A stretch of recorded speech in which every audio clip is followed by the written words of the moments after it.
20 जुलाई जंतर मंतर से और संसद मार्च। कल जो कुछ हुआ उसको एक कैमरे की नजर से या एक पत्रकार की नजर से नहीं देखा जा सकता। कल जो जो हुआ उसको आपको समझने के लिए कई पत्रकारों से मिलना पड़ेगा, बहुत सारे लोगों से मिलना पड़ेगा और तब जाकर के शायद आप समझ पाएं कि आखिरकार कल हुआ क्या क्या था। बहुत सारी ऐसी वीडियोस वायरल हो रही हैं जहां पर यकीन कर पाना भी बहुत मुश्किल काम है कि क्या वाकई ऐसा भी हुआ था। स्टोन पेल्टिंग, क्या आप देश की राजधानी में जहां पर प्रधानमंत्री, पूरी सरकार वो संसद में बैठी हुई हो और संसद के बाहर स्टोन पेल्टिंग हो रही है, क्या आप यकीन कर सकते हैं? लाठियां चल रही हैं, आंसू गैस के गोले चल रहे हैं, मारा पीटा जा रहा है। मेरे साथ में मनदीप है, मनदीप हमारे साथी हैं, आप जानते होंगे। मनदीप ने एक वीडियो शेयर किया और वो वीडियो सोशल मीडिया पर बहुत तेजी से वायरल हो रहा है और इसीलिए मैंने मनदीप से रिक्वेस्ट किया कि हम बात करेंगे।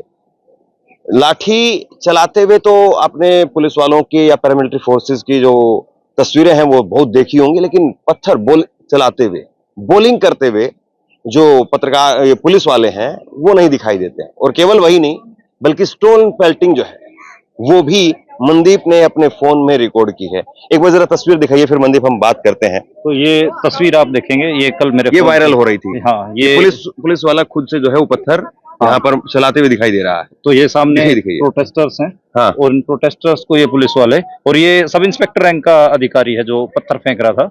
हाँ। तो ये वाला ये इसने खूब तो ये कहाँ पे हुआ है? ये कनाट प्लेस में जो सेंट्रल पार्क है उसके हाँ। पास का LIC बिल्डिंग के पास वाला इलाका है। और ये पीछे मेक इन इंडिया का शेर दिखाई दे रहा है। शेर के ऊपर बार बार जो प्रोटेस्टर्स थे वो चढ़ रहे थे। हाँ। उस मेक इन इंडिया के शेर को खाली करवाने के लिए पुलिस वाले पत्थरों का इस्तेमाल कर रहे थे, टीयर गैस शेल भी छोड़ रहे थे और साथ के साथ में कहीं ना कहीं आप देखेंगे तो पत्थर भी, ये जैसे आप देखेंगे पत्थर मार रहा है पुलिस वाला।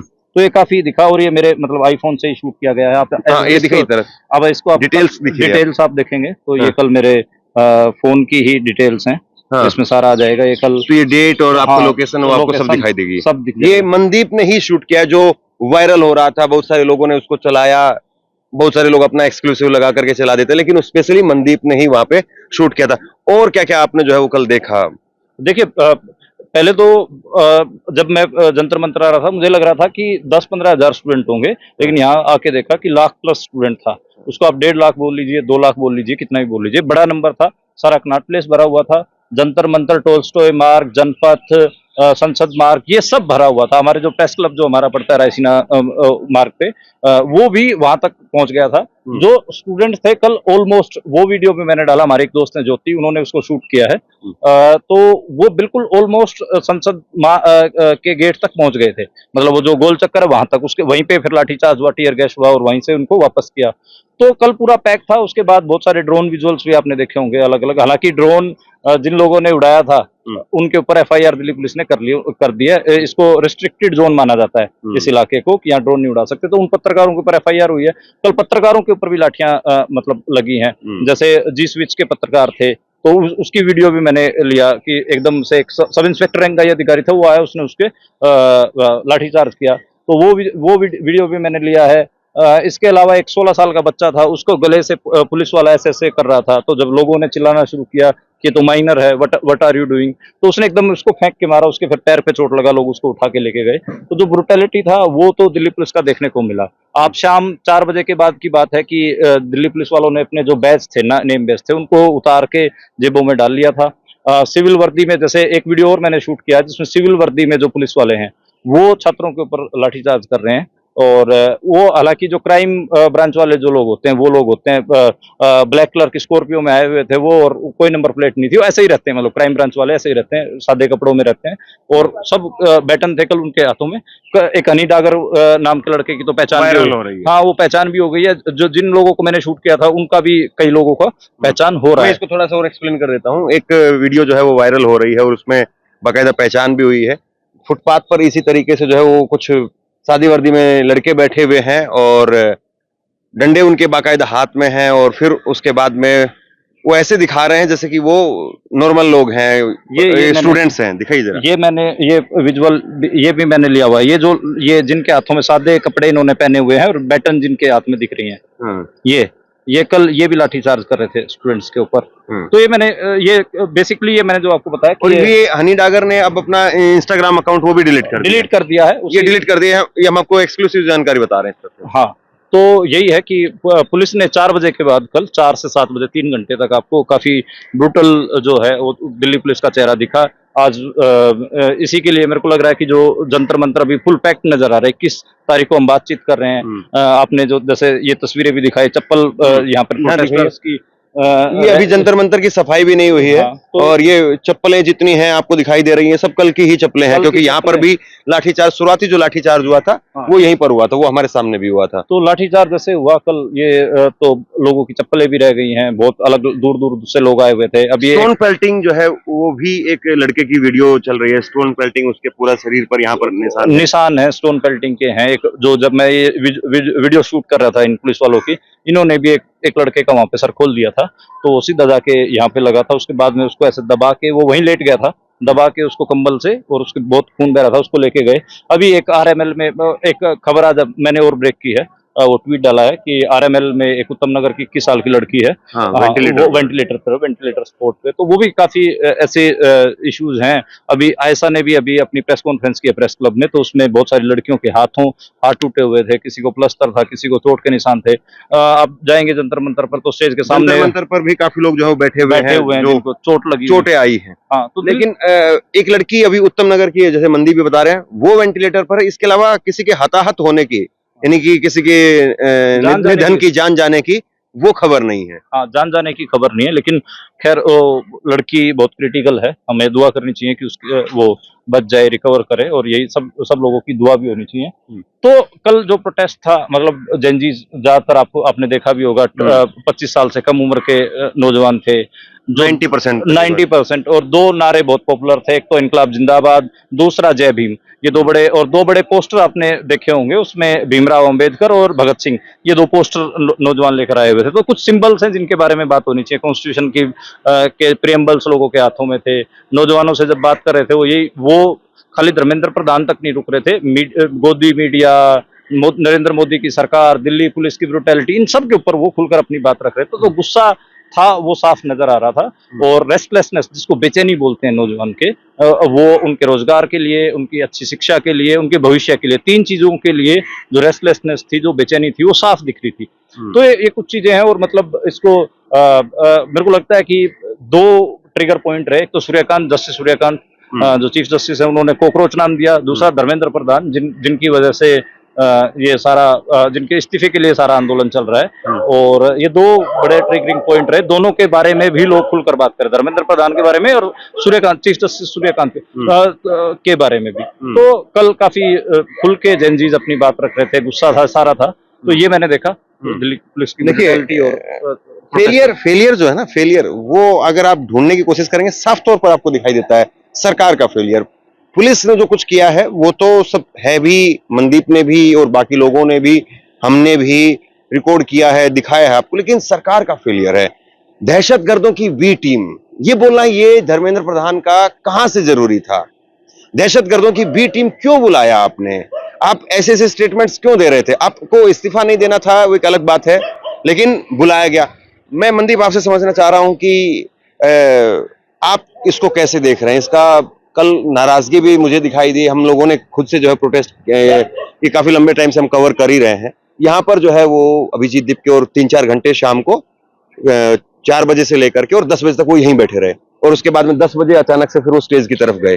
तब तक जो है हम लोग पीछे गए थे और 12 स्टोर रोड की तरफ बहुत बड़ी तादाद में, हजारों की तादाद में कम से कम लोग बैठे हुए थे, नारेबाजी कर रहे थे। इतनी तेज उनकी जो है वो नारेबाजी वहां पर थी कि आप पार्लियामेंट स्ट्रीट थाने तक सुन सकते हो। 12 स्टोर रोड से पार्लियामेंट स्ट्रीट थाने तक, बिना माइक के, बिना किसी और चीज के। और वहां जब मैं गया, जब मैंने रिपोर्ट किया, तो उन्होंने कहा कि हम तो यहाँ पर हैं, कोई बात मानी नहीं गई है, उधर जेपी नड्डा से और ये सारी बातें हुई हैं, कुछ हुआ तो है नहीं, अब हम घर कैसे जाएं? हम तो जिस चीज को लेकर के 1 महीने से लड़ रहे थे, तो अभी तो हम यहीं पे। तब तक अभिजीत दीप के वो यहीं पे बैठे हुए थे, वो मंच पर भी नहीं गए थे। फिर उसके बाद में पता नहीं क्या हुआ, फिर वो मंच पर चले गए। अभी मंच पर ये प्रोटेस्ट चल रहा है। आप इसका फ्यूचर जो है वो कैसे देख रहे हैं? देखिए, ये जो कल का जो भीड़ था वो किसी लीडरशिप के नहीं लिए थी। नहीं था। वो एक आपको बताऊं तो जो रेस्टलेसनेस थी उनमें और सरकार के प्रति जो गुस्सा था उसका प्रगटा हुआ था। उसको एक एक हिसाब से उसका एक साक्षात रूप था। और उसमें अगर आप सोचें कि जो कोकरोच जनता पार्टी की जो लीडरशिप है, अभिजीत दिपके हों, रांका हों या वो लोग हों, वो संभाल पाते, उनके बस का मामला नहीं था। इवन चंद्रशेखर आजाद को हमने देखा और भी कई नेताओं को देखा कि वो ट्राई कर रहे थे कि समझाएं। तो ये बेसिकली मेरे को लगता है कि जेनजीज ने एक चीज बड़ा क्रैक किया है। वो जो एक बना बनाया सा फॉर्मेट होता है आंदोलन का, उससे उसको उन्होंने कल तोड़ा है। मतलब पॉपुलिस्ट टाइम्स में हम बहुत सारे प्रोफेसर्स को भी सुनते हैं, तो अजय गुड्डावर्दी जो बात बोल रहे हैं कि पॉपुलिस्ट गवर्नमेंटों को सबसे ज्यादा चीज डराती है प्रोटेस्ट के फॉर्म में, वो अनप्रेडिक्टेबल जो नेचर होता है प्रोटेस्ट का, वो डराती है। तो कल जेनजीज ने मेरे को लगता है कि सरकार को ठीक ठाक डराया, ये मेरा एनालिसिस है। पॉपुलिस्ट सरकार के उल्ट जो अनप्रिडिक्टेबल फॉर्म जेनजीज की थी, उसने ठीक ठाक मेरे को लगता है कि अपना काम किया है और डराया है। तो काफी कह सकते हैं कि ये जो एक बने बनाए फॉर्मेट में प्रोटेस्ट करने वाले लोग होते हैं या फिर एक लीडरशिप वाला, वो प्रोटेस्ट नहीं था कल। बिल्कुल आम साधारण, मेरे हिसाब से शायद उनके जीवन में पहला ही ऐसा प्रोटेस्ट रहा हो, और उसी में ही उन्होंने मतलब अपना फुल परफॉर्मेंस दिया है, फुल अच्छे से वो लड़े हैं, मतलब संघर्ष किया है। और अब पुलिस जब ब्रूटैलिटी कर रही थी तो आपने देखा बहुत सारे नौजवान तो पीछे भी नहीं हट रहे थे, टीयर गैस से डर के भाग रहे थे। पुलिस जब लाठियां मार रही थी तो कह रहे थे कि और गाड़ी के आगे लेट जा रहे थे। हाँ, तो वो बहुत ऐसे अनप्रिडिक्टेबल था। अभी तक हम सेट फॉर्मेट देखते हैं कि आएंगे, नारेबाजी करेंगे, पुतला फूकेंगे और घर चले जाएंगे 2-3 घंटे में। कल वैसा सा नहीं था। एक सेट पैरामीटर्स को, सेट नॉर्म्स को प्रोटेस्ट की ओर तोड़ा, और अनप्रिडिक्टेबिलिटी की वजह से अभी भी जो क्राउड आई है इसमें भी, जैसे आप और हम शूट कर रहे हैं तो हमारे पीछे आप देखिए कि लोग लगातार आते जा रहे हैं। जंतर मंतर पैक है, एंट्री के लिए वहां पे लाइनें लगी हुई हैं। तो ये हम दोनों बातचीत करें, इनमें आप किसी से भी आप बात करेंगे तो ज्यादातर लोग कल थे, लेकिन 20-30% ऐसे भी हैं जो आज इसलिए आ रहे हैं क्योंकि उन्होंने विजुअल्स देखे पुलिस ब्रूटैलिटी के, अपने साथियों के डंडे पड़ते के, तो इसलिए भी आ रहे हैं। और ये मतलब आप देखिए, कैमरामैन को चाहूंगा कि ये दिखाएं, सारे बहुत यंग बच्चे हैं, बहुत मैं पढ़ता लिखता नहीं हूँ, लेकिन फिर भी बंदों की सपोर्ट में आया हूँ भाई। कहाँ से आए हो? बादली से आए हैं। तो ये बादली से हैं। आप सोचिए कि कितनी उम्र है आपकी? मैं 20 साल का। 20 साल का। तो मैं, जैसे हम कह रहे हैं कि 25 साल से कम उम्र के, तो 20 साल का लड़का है, तो सारे आप देखेंगे तो लगातार अभी भी संख्या बढ़ती जा रही है, पैक है, फिर भी लाइनें लगी हुई हैं। तो ये वही हैं जिनके, अब ये कह रहा कि मैं पढ़ता लिखता नहीं हूँ, लेकिन मैं बंदों के सपोर्ट में आया हूँ। और कल वो जो विजुअल दिखे, एक एक्सपीरियंस मैं भी शेयर करता हूँ। आज सुबह ही मैंने जो है यहाँ पे बात की, 3 रियल सिस्टर थी, सगी बहनें, और उनकी उम्र पता है कितनी है? 42 साल, 40 साल और 38 साल। जब 3 रियल सिस्टर होंगी तो इतनी उम्र है। वो यहाँ पे आई हुई थी और उन्होंने कहा कि हम पूरे 1 महीने से नहीं आए, कभी आए ही नहीं। आए कब हैं? जब आए हैं जब ये कल यहाँ पर ये सब कुछ हुआ, ब्रूटैलिटी हुआ, तब उसके बाद में वो चीज हमको यहाँ पे खींच के ले आई। 40-42 साल की, आपको पता है, आपकी हमारे घरों की जो महिला है वो कहीं किसी प्रोटेस्ट में जाएगी क्या? आपको लगता है? मतलब गांव देहात से, कोई ग्रामीण क्षेत्र से 40-42 साल की कोई अकेली वो महिला जाएगी? नहीं जाएगी। हाँ, ये हम नोटिस किया कि आज सुबह भी हम देख रहे थे कि बहुत सारी महिलाएं हैं, ग्रामीण, उनका मतलब बातचीत हो रही थी तो कह रहे थे कि हम गांव से आए हैं। उत्तर प्रदेश में जो ये जिले पड़ते हैं, बागपत वगैरह, यहाँ से महिलाएं आज सुबह हमें भी मिली। तो ये है, अब जैसे ये लोग वो प्रोटेस्ट साइट पे जा रहे थे, अब किसी से भी बात करेंगे तो अलग अलग। आप कहाँ से आए हैं? आप बलिया से। तो ये आपको दिखेगा, तो जो हिंदी बेल्ट है, हिंदी पट्टी है, उत्तर प्रदेश, मध्य प्रदेश, राजस्थान, दिल्ली, इस इलाके से कल बहुत ज्यादा मोबिलाइजेशन थी। आज भी सब लोग ट्रेन से आ रहे थे, अपने दोस्तों के साथ आ रहे थे। मनदीप, एक दूसरा सवाल लेंगे हम। आप लोग अगर चाहें तो रुकिए, चाहें तो जाना चाहें तो जाइए, हम लोग स्पेशली यही बात करें। अगर सुनना चाहें तो सुन सकते हैं। हाँ ठीक है, थोड़ी देर हम बात करें, फिर उसके बाद में कंटिन्यू। एक जो सवाल है वो बड़ा ये भी है कि जिस तरीके से कल जो प्रोटेस्ट था, कोई बात नहीं, कल जो ये प्रोटेस्ट था, इसमें जो मेन ऑफिशियल जो अभिजीत दिपके और जो बाकी जो पार्टी लीडर्स थे इनके, वो सब यहाँ एक वो गाड़ी में थे, टेम्पो में थे, और वो इस बैरिकेड को भी क्रॉस नहीं कर पाए, और वो बाकी लोग थे वो संसद भवन के गेट तक पहुंच गए। आपने और मैंने वो किसान आंदोलन कवर किया है, इसी तरीके से ट्रैक्टर मार्च हो रहा था 26 जनवरी को, और जो लीडर्स थे वो तो पहुंचे नहीं, लेकिन जो एक दूसरा जो ग्रुप था या जनता थी, आम लोग थे, वो लाल किले पर पहुंच गए थे, लाल किले के ऊपर जो चढ़ गए थे। तो ये कल जो हुआ मैंने भी उसको इस तरीके से देखा कि भाई जब लोगों की तादाद और लोगों की ताकत ऐसी होती तो फिर वो लीडर्स और उसको नहीं मानते। देखिए मैं यही कह रहा हूँ कि जो प्रोटेस्ट होता है, वैसे बहुत सारे मैंने मैसेजेस देखे, आम लोग भी कह रहे थे कि नहीं नहीं प्रोटेस्टर वायलेंट हो रहे थे। देखिए कोई डिनर प्लेट नहीं है होटल की जो सजी हुई आपके लिए आएगी। इसमें ये तो एक ऐसा होता है कि इसमें सब तरीके के लोग आते हैं, किसी को किसी बात का गुस्सा होता है, किसी को अपने रोजगार के लिए गुस्सा होता है, किसी को पढ़ाई के लिए गुस्सा होता है, और सबका जो प्रगटा हुआ इंडिविजुअल डिफरेंसेस होते हैं इंडिविजुअल्स में, तो अलग अलग तरीके से होता है। कई लोग बैठ के प्रोटेस्ट करना चाहते हैं, कई लोगों ने क्रिएटिव मीम्स अपने हाथों में ले रखे थे, कई लोगों को लगता है कि हम जिस काम के लिए आए उसको पूरा करके जाएं, यानी कि पार्लियामेंट तक पहुंच के दिखाएं। तो ये सब सिंबोलिज्म अलग अलग किस्म के होते हैं, प्रोटेस्ट में अलग अलग किस्म के लोग होते हैं, तो दिखता है वो, मतलब ये सजी हुई डिनर प्लेट बिल्कुल नहीं है, इसमें सब किस्म का एलिमेंट मिलेगा। कई लोग तेज नारे लगाएंगे, कई लोग बैरिकेडों के ऊपर चढ़ जाएंगे, कई लोग जैसे पार्लियामेंट में आता तो पार्लियामेंट तक पहुंचने की कोशिश करेंगे, कई लोग कि भाई वायलेंस हो रहा है तो हम चुपचाप बैठ जाएंगे। तो वो बिल्कुल अलग अलग वो था, हर किस्म का सेक्शन था कल। हाँ, बड़ी बात यह है कि सारे 90% से 25 जो प्रोटेस्ट थे 25 साल से नीचे थे, जेनजीज थे, तो वो वाला मामला। तो आप लग रहा है कि ये इस्तीफा या रीशफल या फिर अब क्रैकडाउन, तो फिर लग नहीं रहा है कि क्रैकडाउन करके खाली करवा दें, फिर अभी तो इतने हैं फिर और ज्यादा पता नहीं कितने रहेंगे, तो लग नहीं रहा कि अभी कोई क्रैकडाउन होगा और पुलिस यहाँ से जंतर मंतर खाली करवा पाए। अभी आप आगे कैसे देख रहे हैं? देखिए कल पुलिस ने जो ब्रुटैलिटी किया है उसका तो गलत मैसेज गया। हाँ, उसी की वजह से जो आज जो लोग आ रहे हैं वो उसकी वजह से उसी रिएक्शन में ही आ रहे हैं कि पुलिस ऐसा हमारे साथ कैसे कर सकती है, इतना पीसफुल प्रोटेस्ट था। तो वो जो रिएक्शन हुआ है, और ये बात सरकार भी और पुलिस भी आज देखें, आज पुलिस वाले नर्म हैं कल के मुकाबले।